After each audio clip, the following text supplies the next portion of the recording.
नमस्कार दोस्तों, उड़ान क्लासेज के यूट्यूब चैनल पे आप सभी का एक बार फिर से हार्दिक स्वागत है।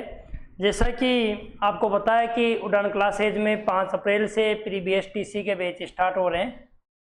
ये उड़ान क्लासेज पंचायत समिति के सामने आगे में डॉक्टर भीमराव अम्बेडकर जी ने कहा था कि शिक्षा उस सैनिक का दूध है जो पिएगा वो ही दौड़ेगा। आपका स्वागत है उड़ान क्लासेज में 5 अप्रैल से 9 बजे से। मैं आपके लिए आज लेके आया हूँ जीके के कुछ क्वेश्चंस। डेली वाले हम लगभग रोज लाएंगे ये क्वेश्चन यूट्यूब पे आपके लिए, जो आपके लिए बहुत इंपॉर्टेंट होंगे। चाहे रिट लेवल 1 की बात हो, चाहे लेवल 2 की बात हो, किसी भी वैकेंसी की बात हो, चाहे पटवार, ग्राम सेवक, राजस्थान पुलिस, सभी के लिए ये लाभदायक रहेंगे ये क्वेश्चन। जैसे कि पहले क्वेश्चन की अपन बात करते हैं, मत्स्य संघ में सम्मिलित नहीं है। देखो दोस्तों, मत्स्य संघ अलवर, भरतपुर, धौलपुर, करौली, इन्हें मत्स्य संघ कहा जाता है। और पुरानी बात करूं कि पहले 16 महाजनपद हुआ करते थे। उन 16 महाजनपदों में से ये जो 16 महाजनपद हुआ करते थे उनमें से एक था मत्स्य महाजनपद। और महाजनपद की राजधानी, मत्स्य महाजनपद की राजधानी हुआ करती थी विराटनगर। विराटनगर वर्तमान में जयपुर में है। ये एक प्राचीन सभ्यता है जहाँ से बौद्ध कालीन, महाभारत कालीन अवशेष भी मिले हैं। मैं आपको बता दूं, एकीकरण के दौरान मत्स्य संघ की राजधानी हुआ करती थी अलवर, एकीकरण के दौरान। अब अपने सामने क्वेश्चन ये है, मत्स्य संघ में सम्मिलित नहीं है। अलवर सम्मिलित था, भरतपुर भी था, बांसवाड़ा नहीं था, करौली भी था। तो इसका राइट आंसर हो जाएगा है। आगे वाले क्वेश्चन पे मैं आपको ले चलता हूं। अगला अपना क्वेश्चन है, चक 84 सभ्यता कहाँ स्थित है। देखो दोस्तों, सभ्यताओं की बात करें तो इतिहास को 3 भागों में बांटा गया है, प्रागो ऐतिहासिक काल, आंध्र ऐतिहासिक काल और ऐतिहासिक काल। तो प्रागो ऐतिहासिक काल के 3 भाग थे, पुरा पाषाण, मध्य पाषाण, नव पाषाण। और आंध्र ऐतिहासिक काल में ही सभ्यताओं का विकास हुआ था। उसमें अपन बात करें तो उस काल में सभ्यताएं आई थी। चक 84 सभ्यता है दोस्तों श्री गंगानगर में। इसके अलावा उदयपुर की बात करें तो उदयपुर में एक बहुत ही इंपॉर्टेंट सभ्यता है आहड़ सभ्यता। हनुमानगढ़ की बात करें तो यहाँ पर हनुमानगढ़ में कालीभंगा सभ्यता है। उसके अलावा पीलीभंगा भी हनुमानगढ़ में ही है।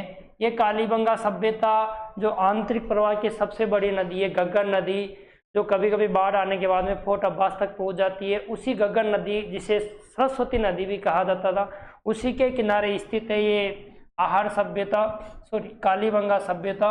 आहड़ तो उदयपुर में है। बीकानेर की बात करें तो बीकानेर में सोती सभ्यता। अगले क्वेश्चन में मैं ले चलता हूं। ये क्वेश्चन था चक 84 सभ्यता श्री गंगानगर में। अगले क्वेश्चन की अपन बात करते हैं दोस्तों, राम स्नेही संप्रदाय, राम स्नेही संप्रदाय के प्रवर्तक कौन थे भाई दोस्तों? संत रामचरण जी थे। इसकी प्रमुख पीठ की अपन बात करें, राम स्नेही संप्रदाय की आपको बताए राजस्थान में कुल 4 पीठें हैं, जिसमें से प्रमुख पीठ है शाहपुरा में। शाहपुरा भी 2 है, यह है शाहपुरा भीलवाड़ा में।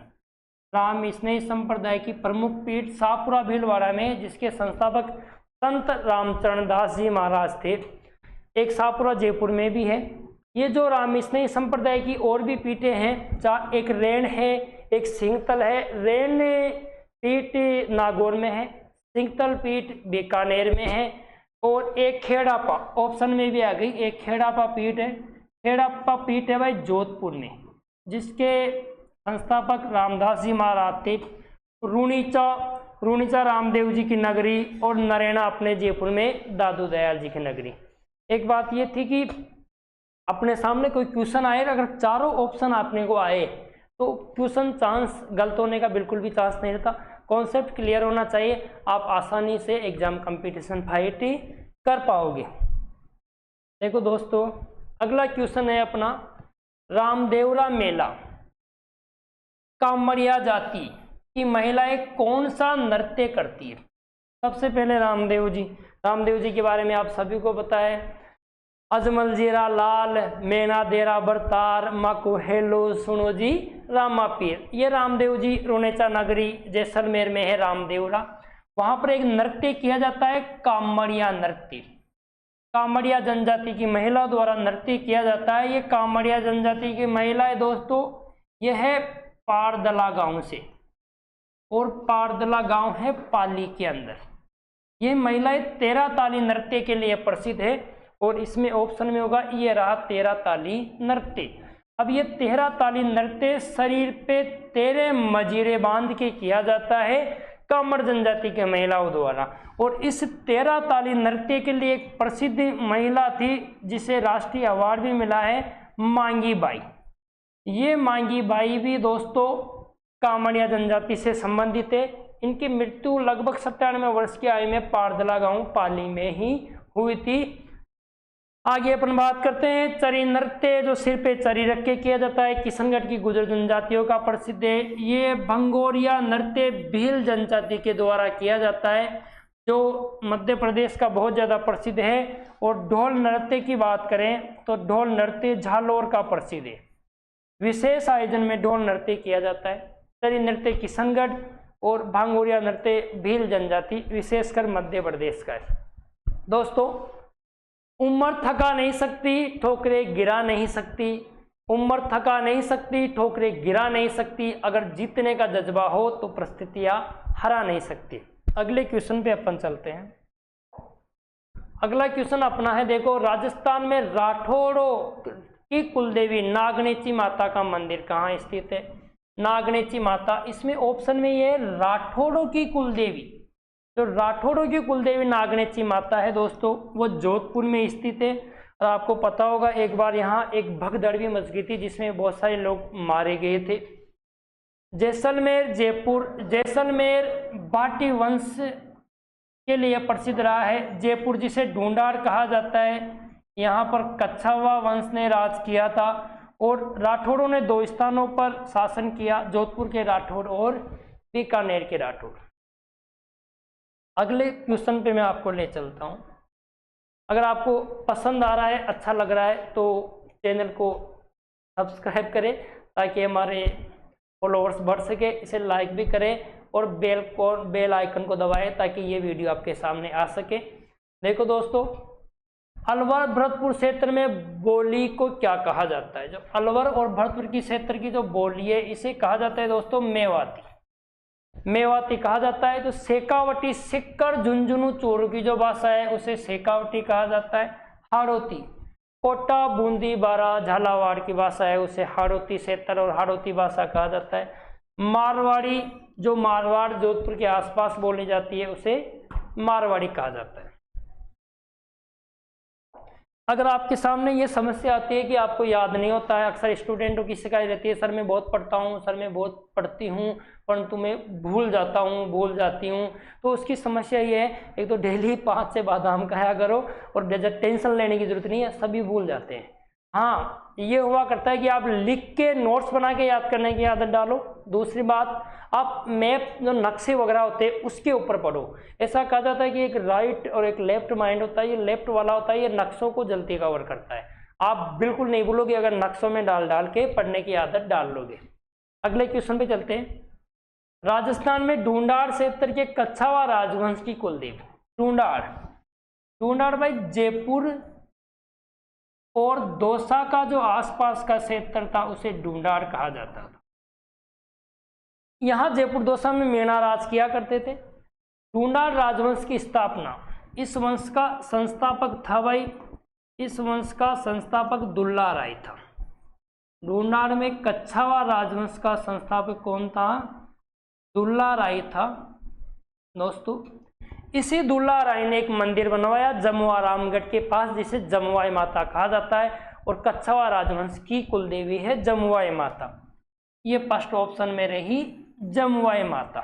देखो दोस्तों, एक जीर्ण माता है रेवासा सिक्कर में, एक करणी माता है देशनोक बीकानेर में, और एक आशापुरी माता है। ये आशापुरी माता 3 जगह है, परंतु ये नाडोल की प्रसिद्ध है, और नाडोल है दोस्तों पाली में। जीर्ण माता रेवासा सिक्कर में है, सभी जानते हो जीर्ण माता को। ऐसा कहा जाता है कि 2.5 प्याला शराब पीने की परंपरा है जीर्ण माता की। जीर्ण माता का एक भाई था हर्ष, जिसे भैरव जी का अवतार माना जाता है, और जीर्ण माता को दुर्गा का अवतार माना जाता है। हम छोटे थे तब एक कहानी सुना करते थे, दादा दादी सुनाया करते थे। वो ये कहानी ये थी कि एक बाणा और एक भाई छो, जो भाई को ब्याह हुए गयो, और बाणा और भाई में बहुत ज़्यादा प्रेम छो। तो एक बार पानी लेवा की भाभी और बिकी ननद दोनी व बाणा, तो बेवड़ो के हो जा पहली, तो बेवड़ा उतारनी पड़ो जो। तो बाद होने के शर्त लागी भाई पहली मारो ही बेवड़ो उतारे लो। अब भाभी ने चालाकी ये की कि जल्दी से आगे निकल गई। अब भाई को नॉर्मल ले लिया, भाई ने जैसे ही वो भाभी गई उसका बेवड़ा उतार दिया, और वो बहन नाराज हो गई। और वो बहन थी जीर्ण माता, जो नाराज होकर पहाड़ों में चली गई, रेवासा सिक्कर में है, और वहां पर तपस्या की, और वो आगे चल के जीर्ण माता का अवतार कहलाई जीर्ण माता, जिसे दुर्गा माता का अवतार कहा जाता है। भाई भी उसके साथ साथ पहाड़ों में चला गया, और ऊपर हर्षबेरू की पहाड़ी है, वहां पर जाके वो तपस्या की, तो उसे भैरव जी का अवतार माना जाता है। करणी माता चूहों की देवी करणी माता को कहा जाता है, और ये करणी माता है देशनोक में। यहां से एक बात याद ये आती है कि जैसे ही आप लोग एक एग्जाम देने जाते हो, धैर्य नहीं रखते, तुरंत आंसर कर लेते हो, और कई बार आंसर गलत हो जाता है। मेरे एक दोस्त ने मुझे, एक विष्णु नाम था दोस्त, उसने एक बात कह दी, यार नौकरी तो मैं भी लाग जाता, पर मैं जीव न ला गया, मैं ध्यान न दे हो जा। तो मैंने पूछा कैसे, कि यार जिस जान एग्जाम देवा गया, क्वेश्चन आया करणी माता का मंदिर कहाँ है, पहला ऑप्शन था बीकानेर। मैंने कहा जय माता जी बीकानेर। फिर मैंने कहा फिर, अरे यार चौथा ऑप्शन देशनोक भी तो चौक है। तो कई बार ये होता है कि अपने को आंसर, अगर इजी क्वेश्चन है तो आप एक बार पढ़ो, दोबारा अच्छे से चारों ऑप्शन देख के फिर आप आंसर दो। अगले क्वेश्चन पे मैं आपको ले चलता हूं। राजस्थान में 100 द्वीपों का शहर किसे कहा जाता है? 100 द्वीपों का शहर तो भाई बांसवाड़ा को ही कहा जाता है। ये जो डूंगरपुर है, इसे कहा जाता है पहाड़ों की नगरी। पहाड़ों की नगरी डूंगरपुर को कहा जाता है। इसके अलावा ऑप्शन है उदयपुर। उदयपुर को झीलों की नगरी कहा जाता है। झीलों की नगरी उदयपुर को कहा जाता है। बूंदी, छोटी काशी, कौन नहीं जानता बूंदी को, इसे बूंदी को छोटी काशी भी कहा जाता है। 100 द्वीपों का शहर बांसवाड़ा। अगला क्वेश्चन है अपना, मंचकुंड तीर्थ स्थान स्थित है। देखो तीर्थराज मंचकुंड धौलपुर में स्थित है भाई, मंचकुंड धौलपुर में स्थित है। अगले क्वेश्चन पे मैं आपको ले चलता हूँ, बाबा रामदेव को हिंदू किसका अवतार मानते हैं? देखो भाई बाबा रामदेव जी पहले भी आ गया है। इसे हिंदू और मुस्लिम दोनों धर्म समुदाय के लोग मानते हैं बाबा रामदेव जी को। ये बाबा रामदेव जी राजस्थान और गुजरात में प्रसिद्ध है।